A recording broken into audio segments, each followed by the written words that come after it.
حبيب القلب يا خير البرايا يا لي جئت بالحق رسول الهدايا يا رسول الله يا حبيب الله يا رسول الله يا حبيب الله يوم الولادة كالبداية للهداية كالبداية يوم الولادة كالبداية للهداية كالبداية للهداية كالبداية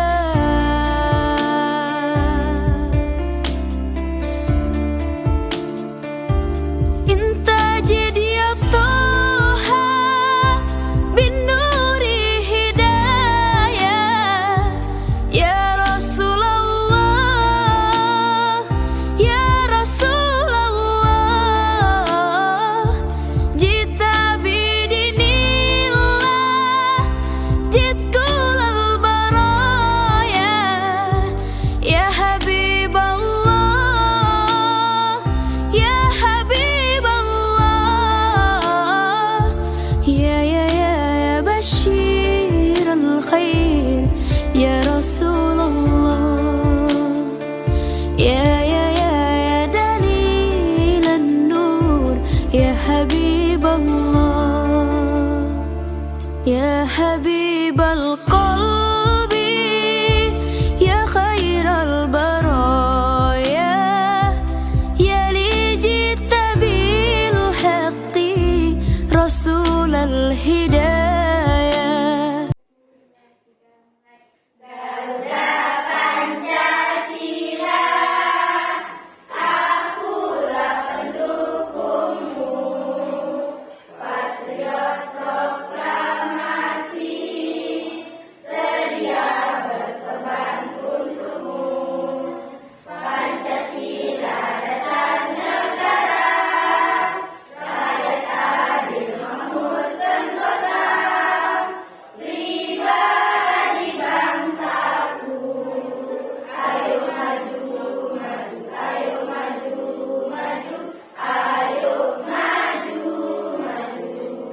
Baiklah, terima kasih buat Aini yang sudah memimpin temannya.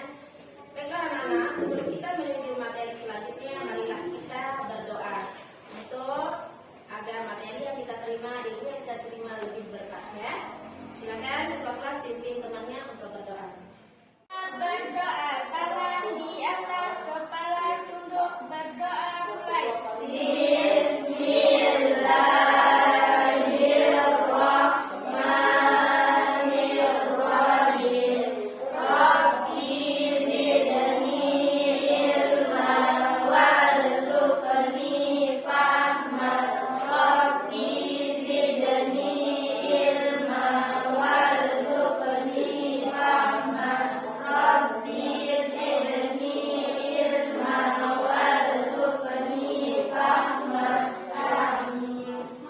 Untuk sebelum Ibu menuju materi kita yaitu teks prosedur, kita akan flashback lagi ya, kembali ke materi pertemuan kita kemarin ya.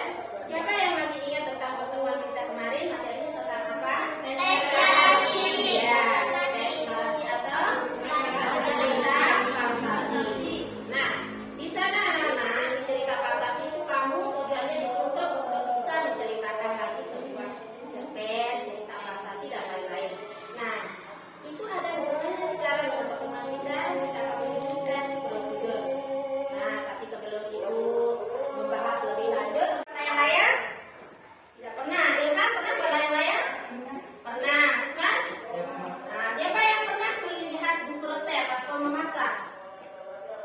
Siapa yang pernah memasak? Nah, ini memasak apa? Nasi goreng. Gina? Nasi goreng juga. Ya, jadi anak-anak membuat layang-layang, membuat nasi goreng, membuat apa namanya, memasak air dan sebagainya itu adalah prosedur, ya. Prosedur memang kamu belum paham ya, belum tahu bahwa prosedur itu ada tahapan langkah-langkahnya ya. Untuk selanjutnya silakan biar kamu lebih paham tentang tes prosedur, kita melihat tayangan slide berikut ya. Sebentar ya. Sudah melihat tayangan di sini. Jadi anak-anak di sini kita akan menuju sebentar ya. Yang lebih besar. Ya, ini kita akan menuju kompetensi dasar 3.5 ya. SKD-nya itu 3.5, yaitu mengidentifikasi teks prosedur tentang cara melakukan sesuatu, cara membuat, memainkan alat musik, tarian daerah, cara membuat kuliner khas daerah dan lain-lain dari berbagai sumber yang dibaca atau didengar. Nah, seperti itu. Ini kompetensinya. Kemudian di sini tujuan pembelajarannya. Yang pertama, memahami ciri umum teks prosedur. Ya, itu yang pertama tujuannya. Kemudian yang kedua, menelaah struktur kebahasaan teks prosedur yang dibaca dan didengar. Yang ketiga, mengidentifikasi teks prosedur secara lisan dan tulis. Nah, ketiga tujuan ini anak-anak harus bisa kamu pahami. Setidaknya bisa kamu terapkan ya. Tujuan yang pertama yaitu memahami ciri umum teks prosedur. Yang kedua, menelaah struktur kebahasaan teks prosedur yang ada. Ya. Selanjutnya, pengertian teks prosedur. Sebelum Ibu melanjutkan ke pengertian teks prosedur, apakah ada pertanyaan sampai di sini? Bu, izin menanya. Ya, Gina. Apa yang dimaksud dengan teks prosedur? Ya, teks prosedur seperti yang sudah kita bayangkan tadi, maksudnya Ibu sudah paparkan di depan. Coba ada yang bisa membantu apa sih prosedur itu? Ya, Ani. Melakukan. Cara melakukan. Siapa lagi yang mau menambahkan? Ya, Aulia. Cara memainkan. Nah, kalau cara memainkan, bagus. Siapa lagi? Novi. Cara membuat sesuatu. Jadi itu adalah pengertian dari teks prosedur. Untuk lebih jelasnya, silakan lihat slide-nya. Ya, ini ya pengertian teks prosedur. Jadi kalau nanti diminta apa yang dimaksud dengan teks prosedur, bisa dijelaskan adalah sebuah tes yang berisi langkah-langkah, tahapan, step by step kalau bahasa Inggrisnya ya. Tapi kalau bahasa Indonesianya satu persatu diurutkan secara urut ya. Kemudian kita lanjut ya. Ini ada ciri-ciri teks prosedur ya. Ciri-ciri teks prosedur ini sama dengan aspek kebahasaannya maksudnya ya. Nanti misalnya, jadi yang pertama menggunakan kata-kata perintah. Contoh, masukkan, lakukan, seperti itu ya. Kedua, menggunakan kata konjungsi atau kata hubung. Kata hubung seperti lalu, dan sebagainya ya. Lalu masukkan, dan setelah itu ya. Kemudian menggunakan kata teknis. Ini biasanya kata teknis ini digunakan di teks prosedur yang lebih kompleks ya. Kemudian yang keempat, ini yang keempat maaf. Terdapat tujuan kegiatan ya. Jadi teks prosedur itu mempunyai tujuan. Tidak serta-merta ya kita membuat sesuatu pasti ada tujuannya ya. Yang kelima, ada alat dan bahan yang digunakan. Jadi kalau kita membuat sebuah prosedur atau teks prosedur pasti akan ada alat dan bahan yang digunakan. Jadi kalau kedua atau salah satu dari ini kurang, berarti tidak akan tercapai tujuan kita ya. Sampai di sini apakah ada yang bertanya atau kita lanjut? Baiklah. Yang semangat dong. Siapa kita? Satu dosen Merdeka. Nah, semangat ya, jangan kendor Aulia, masih pagi. Nah, ini jenis-jenis teks prosedur. Yang pertama, teks prosedur sederhana.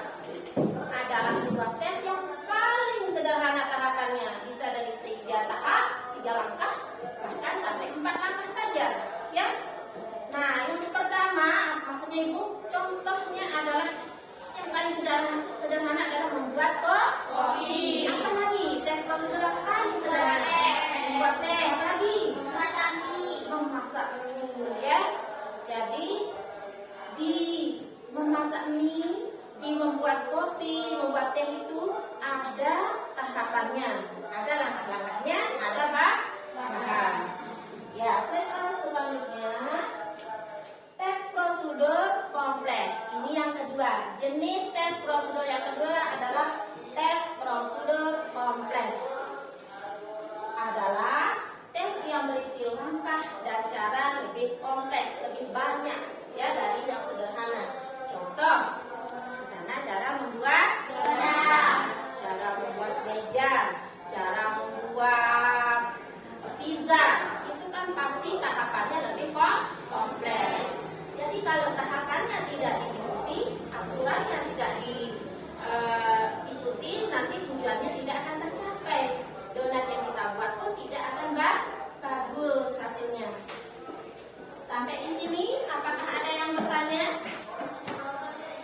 Tidak ada. Kita lanjut. Yang ketiga, tes prosedur protokol. Adalah tes yang pada setiap langkahnya bisa diubah, tidak harus nuntut. Walaupun berubah, tetapi hasilnya tetap saja. Contoh, misalnya kamu mau memasak air, boleh dari arah mana saja, tapi tujuannya adalah memasak air, ya. Boleh juga misalnya memasak nasi, misalnya boleh dengan cara dimulai dari mana saja. Urutannya tidak mesti yang awal dari awal ya, yang akhir dari akhir, tapi tujuannya pasti satu, adalah nasi itu memasak ya. Nah, ini struktur teks prosedur anak-anak ya. Saat kita membuat teks prosedur, yang pertama kita pikirkan adalah ide, judul. Contoh, tadi kan membuat donat. Nah, saya mau membuat donat. Nanti kita membuat judul itu membuat donat yang enak dulunya, misal, atau yang enak dan empuk. Boleh ya. Itu namanya judul. Kemudian yang kedua, tujuan. Struktur yang kedua. Jadi kalau kita membuat donat itu pasti kan ada tujuannya ya. Tujuannya biar bisa ya, biar bisa membuat donat yang enak. Yang ketiga, pengantar umum sebagai penanda bahwa apa yang akan dibuat, dilakukan atau dimotivasi. Jadi seperti contoh, misalnya Sida akan membuat donat. Teman-teman, saya mau presentasi membuat donat. Dikasih temennya ulasannya, dikasih motivasi temennya bahwa ini cara membuat donat yang baik ya. Kemudian merinci bahan dan alat dengan ukuran. Yang keempat, bahan dan alat. Jadi kalau membuat donat pasti ada bahan. Bahan yang pertama pasti apa? Tepung dan sebagainya ya. Kalau tepungnya tidak ada, bagaimana membuat donat? Tak jadi kan? Alat. Kalau alatnya kurang, penggorengan tidak ada, pasti tidak bisa. Karena itu bahan dan alat harus tersedia di samping kita sehingga memudahkan proses. Nah, yang kelima, merinci bahan dan alat dengan ukuran yang akurat.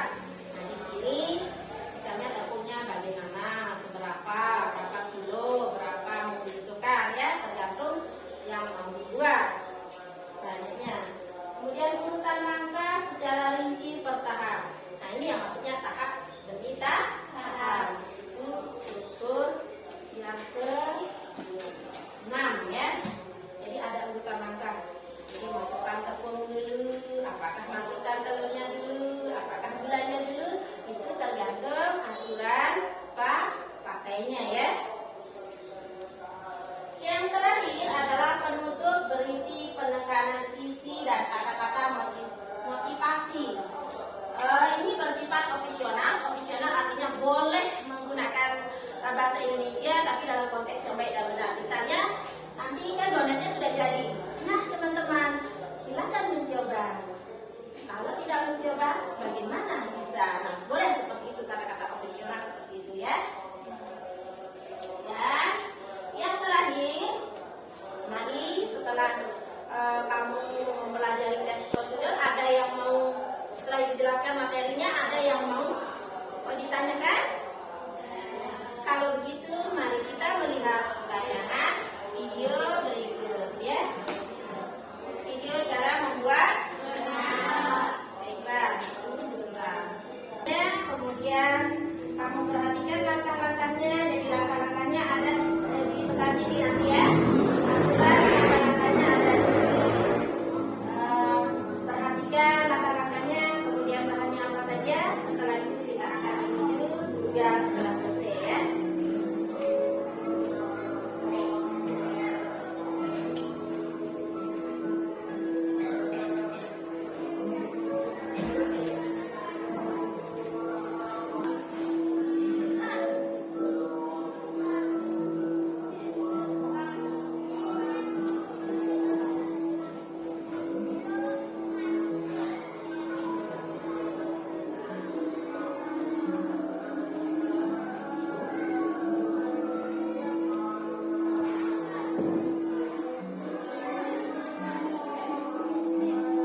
Di tes itu baca dulu, kalau baca kerjakan di RKPD-nya ya.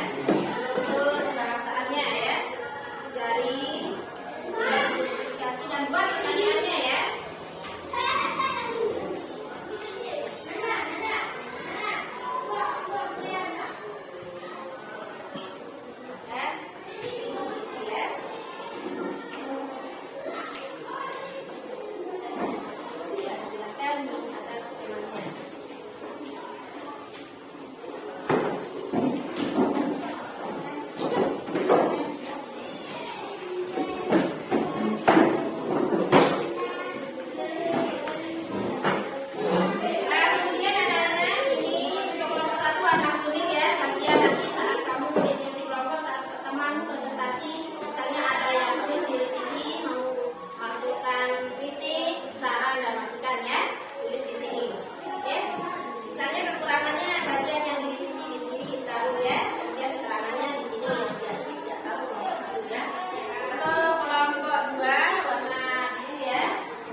Biar berwarna hasil kerjanya. Ya, silakan dikerjakan, diskusikan, baca dulu tesnya sedikit ya. Depan sedikit, baca tesnya. Tes 20 waktumu dimulai dari sekarang 20 menit. Silakan diskusi. Setelah kamu selesai diskusi, boleh berkelompok. Ayo menarik silang ya. Paham ya? Boleh bertanya kalau ada yang belum jelas.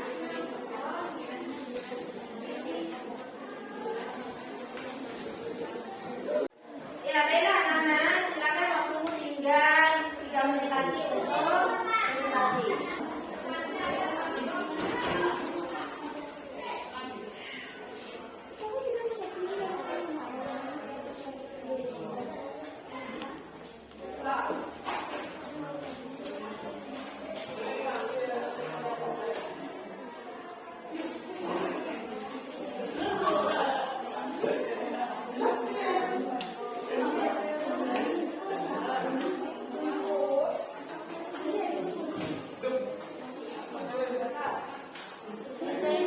Silakan mencatat apa yang mendapat ya, apa yang didapatkan.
Kelompok 1 sudah, kelompok yang lain bagaimana? Kelompok 2 dan 3 sudah?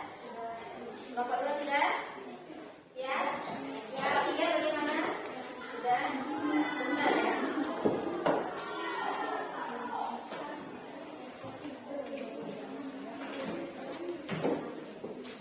Ya, silakan kami siapkan yang mau untuk dipresentasikan sebentar. Siapkan dulu ya.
warahmatullahi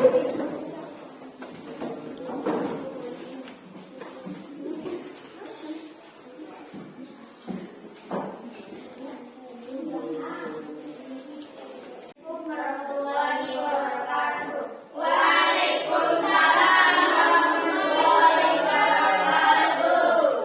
Kami dari kelompok 2 ingin membacakan cara membuat donat.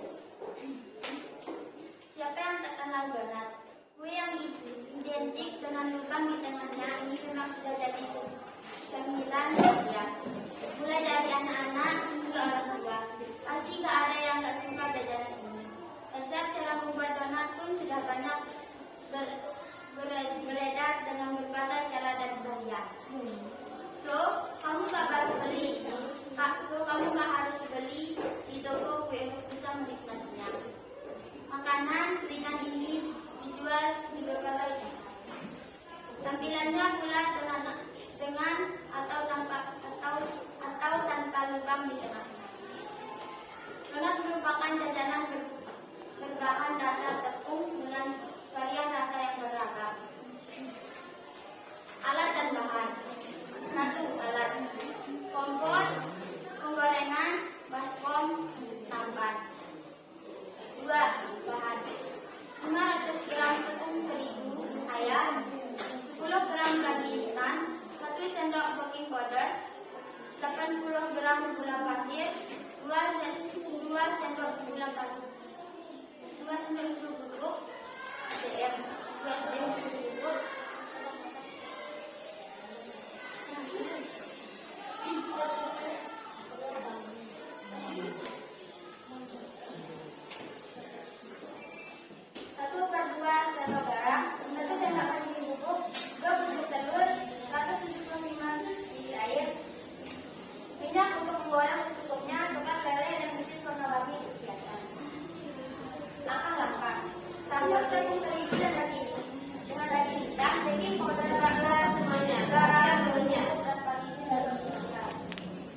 kemudian tambahkan telur dan air pada dasarnya.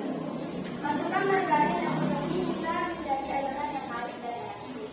Bulatkan adonan, lalu diamkan selama 30 menit agar mengembang 2 kali lebih besar. Setelah 30 menit, dimasukkan adonan. Potong bertimbang masing-masing seberat 300 gram, 30 gram.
tulis tes